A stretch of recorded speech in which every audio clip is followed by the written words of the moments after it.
What up, dope people? Thank you for pushing play on the Lion's Word vlog. We are on the first book of Adam and Eve. We're on chapter 75. Let's go ahead and jump right in. All right, I'm not gonna read that part. Okay. Then Adam prepared an offering, and he and Eve offered it up for their children and brought it to the altar they had built at first. And Adam offered up the offering and besought God, besought the Most High, besought the great I Am, besought Elohim, besought Yahweh, besought, he sought out Jehovah, to accept his offering. Then God accepted Adam's offering and sent a light from heaven that shone upon the offering. And Adam and the son drew near to the offering, but Eve and the daughter did not approach it. Then Adam came down from upon the altar, or, a place where they gave reverence. Okay, I don't know if they even called it an altar, if they would have known to call it an altar. We're calling that because whoever at this point where this thing is getting translated and is being kept, right? They're going to keep refining so that you can understand exactly like the sort of scene what was going on, even if it feels like when you read it, it looks modern. It wasn't modern. Okay, just understand that. You even this old English is not necessarily modern, but you know, that's just, something to think about there. So then Adam came down from upon the altar, and they were joyful. And Adam and Eve waited until the daughter was 80 days old, and Adam prepared an offering and took it to Eve and to the children. And they went to the altar where Adam offered it up as he was wont, okay, as he's used to doing, okay, as he wasn't not going to offer it up. That's what that means. It's Old English, okay, so just bear with me sometimes. They weren't speaking like this, like this is just a translation. Asking Yahweh, or asking the Lord, asking the great I Am, the Most High, to accept his offering. And the Lord accepted the offering of Adam and Eve. Then Adam, Eve, the first man and the first woman, and their children grew near together and came down from the mountain, rejoicing. But they returned not to the cave in which they were born, but came to the cave of treasures. Because remember, they were in that one place where that slab felt like the Most High protected them from the slab that like was suspended over them. Okay? But they returned not to the cave in which they were born, but came to the cave of treasures, in order that the children should go round it and be blessed with the tokens brought from the garden. Remember, there are certain things that they had left there to show this is where we come from, to help them see, okay? But after they had been blessed with these tokens, they went back to the cave in which they were born. However, before Eve had offered up the offering, Adam had taken her and had gone with her to the river of water in which they threw themselves at first, and there they washed themselves. Adam washed his body, and Eve hers, also clean, after the suffering and distress that had come upon them. So they really locked in and started doing what they needed to do with the children and for each other, okay? So this is their cleaning and their washing, okay? So if you're just now hearing, like if you're seeing this me for the first time, I'm in the middle of reading, okay? So you would have to go listen to the previous few chapters if you just kind of want to get an idea of what's going on. And if you want to know what's really going on, you got to go all the way up to the top and listen to the beginning. And really, I'm going to tell you what happened. I started in Genesis. I stopped at Genesis chapter 5, where the books of Adam and Eve pick up. We're almost done with the book 1 of Adam and Eve. Book 2 only got about 20 chapters. It's not that long at all. And then we're going to move back into Genesis. We're going to go back up to Genesis chapter 6. Okay, so that's what's happening right now. So you're gonna be a bit confused if you just listen to this one straight through, because you're not gonna know where we're at. Okay, that's all. But if you can, it's up to you. I don't care. Do whatever you want to do. It's like whatever.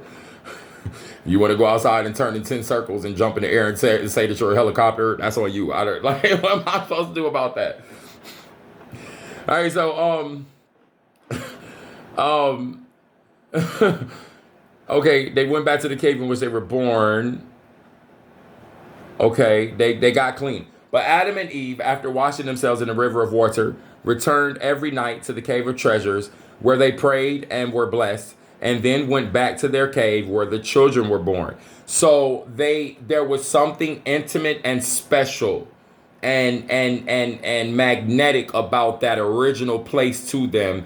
It's a reminder of where they've come from, the lessons they've learned, the times where the Most High has redeemed them and literally redeemed their lives, where they tried to spill their own blood to prove to the Most High that they were sorry, to try to get him to change his mind about their state. And they went through all these things, the provision of the figs and the higher beings, the lower beings. And so they have all these indicators in the cave, and just even the cave itself reminds them of where they came from. You ever moved out of a house or a place that was really special to you, or just a time that just was so powerful in your life and so impactful in your life, and you feel the push to go drive by it, and you kind of see it, like, and it reminds you of the times, and you think about things that you haven't thought about in a while, and it's, it makes you, if you're smart, then you're going to use it as a point of reflection and inflection, which is then going to help you evolve and gain some wisdom, right? So that's kind of like what they're doing with going back to the cave of treasures. And then they're saying, like, they're going to the one place where, they had the children at, like where the Most High suspended that one slab that the enemy tried to destroy them with, right? All right. So where they prayed and were blessed, and then they went back to the cave where the children were born. Okay, two different places.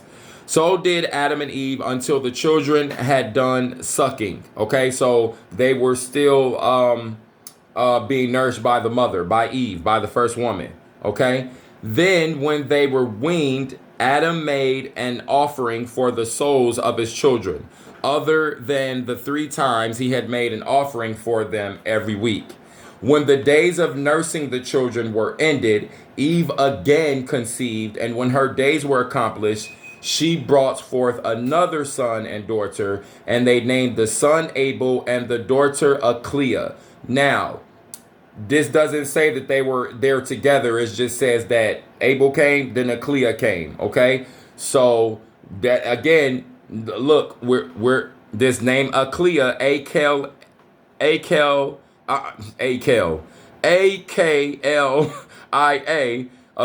Okay, now we know, again, like what I said in the previous video, I just find it very interesting that the scripture, like the Bible, Genesis mentions that they had other children other than Seth, Cain, and Abel, but why don't they mention them by name? But they'll mention Seth, Cain, and Abel. That means you would never really know the rest of the kids' name. Why don't they mention Aclea and Luluwa? Why don't they mention the feminine presence? Because again, maybe that's not their technical names, but like, why don't they mention them? Well, like I said, the culture at large that translates these things, oftentimes, or that translated these things, the cultures that translated these things, they definitely patriarchal. They didn't want to hear anything about no women. Not like that. I feel like if they could have tried to take women out in general in the whole thing, they would have, but they just couldn't, because it's impossible. It's impossible.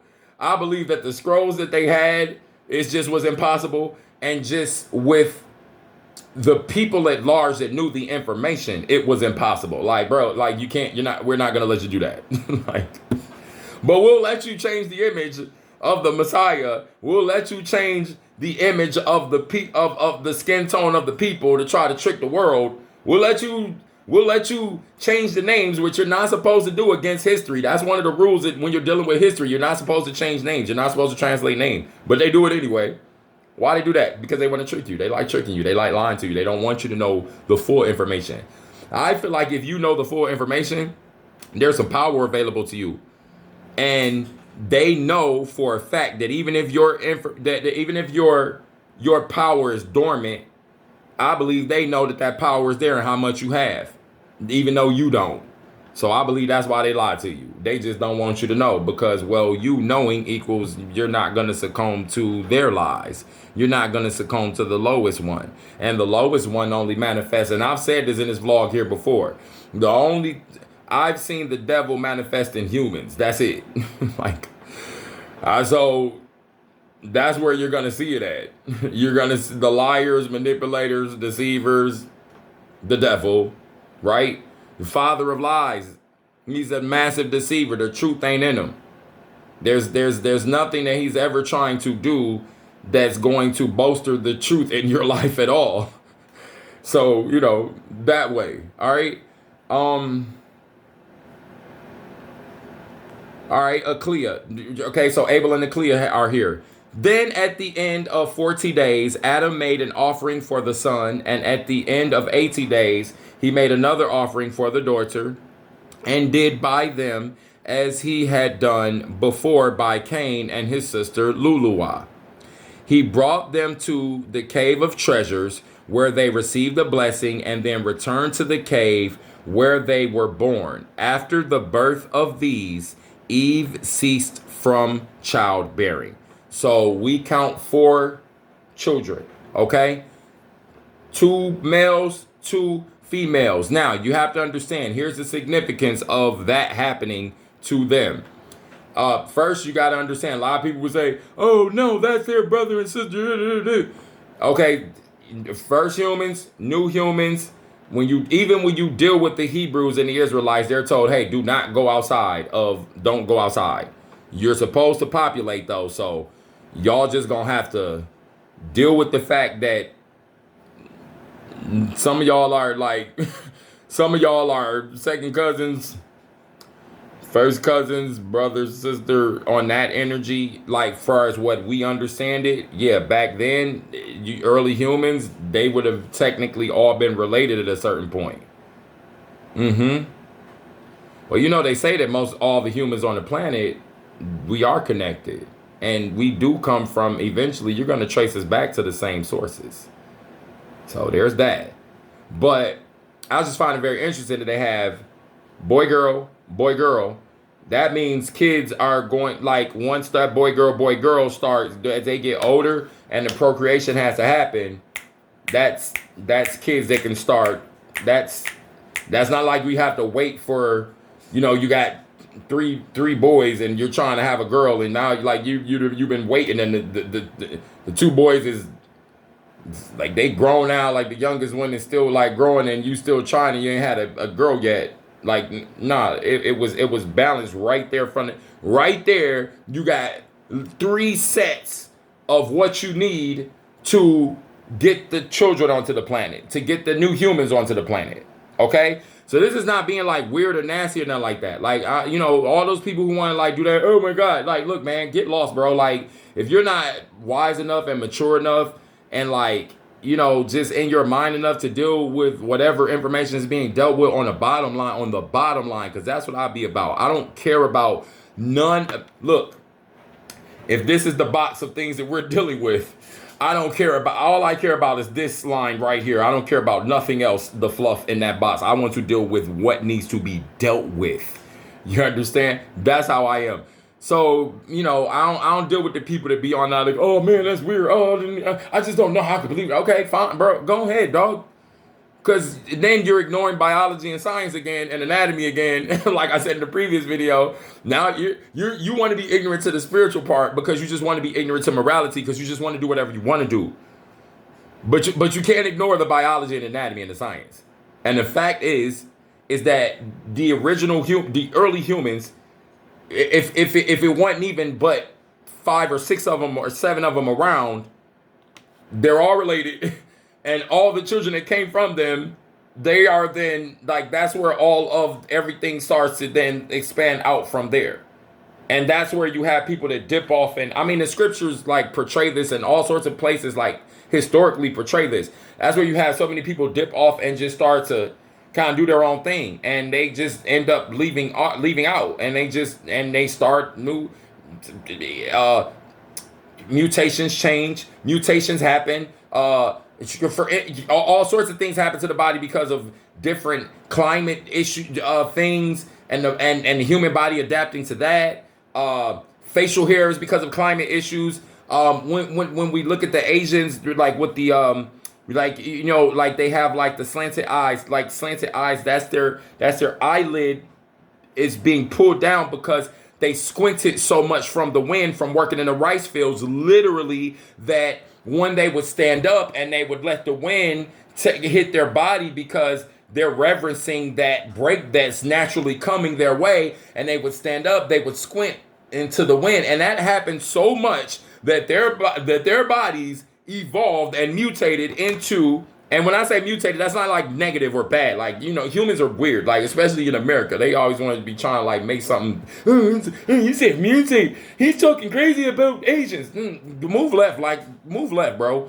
Move left. It's like, get lost with all that. But I'm just saying, like, that mutation, it caused their skin to be put to come down over, so they don't have to squint their eyes anymore when the wind blows. They just can stand there and take it and not have to squint their eyes. It was a protection. It's extra protection for the wind, so that they don't have to keep squinting. That's what it is, literally. Look that up. That's facts. That's science, biology behind that.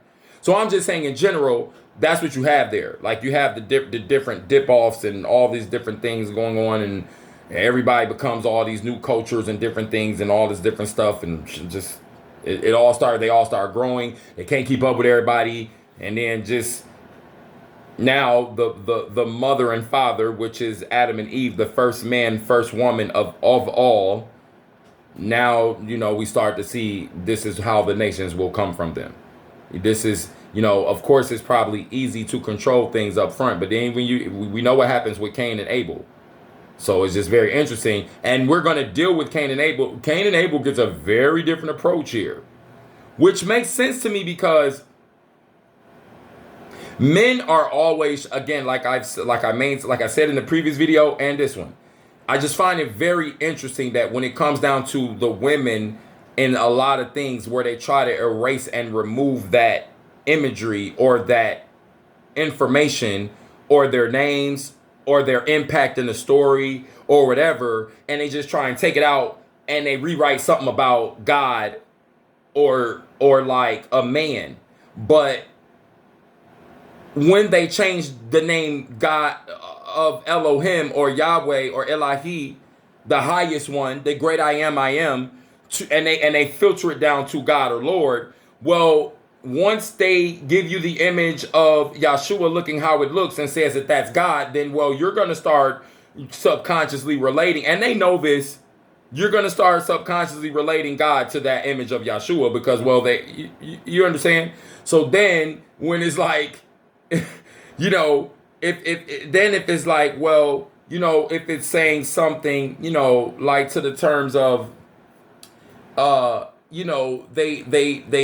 put God in a place, but it really had something to do with, the female. For instance, I don't want to get ahead of myself, but when we deal with the book of Adam and Eve, we see the dispute between Cain and Abel has something to do with one of the girls. Okay? Like what I just told you, they're not dealing with things from like how modernly, oh, brother, sister, all this. They're dealing with it from like procreation. We're supposed to be some kids for us to come from us. We all know that the Most High definitely told that was a command. That is a proven fact in the scriptures, here in the book of Adam and Eve, Apocrypha, wherever. Okay? So that has to happen. So I just find it very interesting that they deal with, God accepted Abel's offering, but he didn't accept Cain's offering, so Cain got mad and killed Abel. But like what I just said, I find it very interesting that they just blanket and just kind of like maybe they cloud what really happened, and they just blanket it with, God took Abel's offering, he didn't take Cain's offering, so Cain got mad and hit his brother over the head, and all this stuff, and so make sure you give your right offering to God. And that's how they try to use it, and then they try to get you giving all your money to him. I'm not telling you don't give to God, go give to the Most High. If you're at a church or if you're in a neighborhood and that church is doing good things, by all means, definitely give to them because they need that. Your gift is going to help them continue to do those good things. But we know some of these places are stealing from people. And one of the first things that they always try to do is, oh, remember Abel, and his sacrifice was accepted. So make sure you give it to the Lord today. Huh. If you got $500 faith, stand on your feet and come give it to the Lord. Come on, bro. What are you talking about? Right? So right here, I just find it very interesting, you know, and even if it's still like what is being written saying that we know that these men translated. We know that liars translated. They lied about the image. That's one of the first things. That's one of the first things, man. Then they tried to appropriate evil things like slavery, like racism. They try to appropriate things with certain words that they've used within the Bible. They answering for that. The Most High is not pleased with that, and his truth still stands in the scriptures. That's the beautiful thing about it. So doesn't matter what the haters think. Doesn't matter what the naysayers think or want to say. Because the truth has to stand at the end of the day. Okay? And if they're not dealing with the truth, then what are they dealing with? Lies. All right? So I believe that's it. After the birth of these, Eve ceased from childbearing. That, I think the last maybe 10 minutes or so was just me leaving commentary. And that's it. The Spirit's saying that's it. My heart is empty. Anytime I feel like the Spirit is not pushing me to leave any more commentary, there's nothing else for me to read, that's it. If this information resonates with you, share it with someone who you know it will resonate with, because if it resonates with you, you probably know one or two people who it would resonate with. Share it. I don't mind if you share the information. Hit the notification bell so you can definitely be notified when I post new. We're always moving forward. You definitely want to stay up with where I'm at, because I'm about to blaze through. Man, we're about to go through the Bible. We're going through all of it. We're dealing with all of it.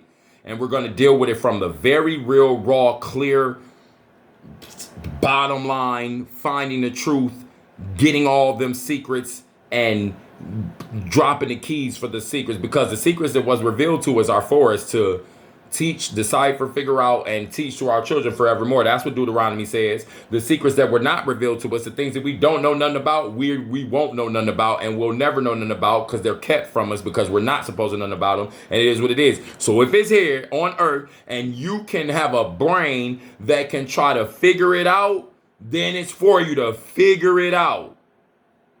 Stop playing with it. You got all these people want to sit back and tell us, oh, I don't want to deal with that. No, that's not for me to deal with. That's above my pay grade. What are you talking about? The Spirit is the one that got the key to pay you, to get you up there to the pay grade, so you can understand the information. So if you ain't with the anointing to understand the information, and you keep trying to figure out what's going on, you might want to go ahead and realign yourself and get back under the Spirit of the Most High, for real, that Holy Spirit, right? What the English say, Holy Spirit, or the Ruach, or I think Kadesh or Kadosh is the other word, right? I think it relates to like Spirit, Holy Spirit, or tongues, or all right, anyhow, or fire. All right, y'all, that's it, man. Y'all be blessed. Thank you for coming back. Push a play on these. We're gonna definitely keep it moving. Peace.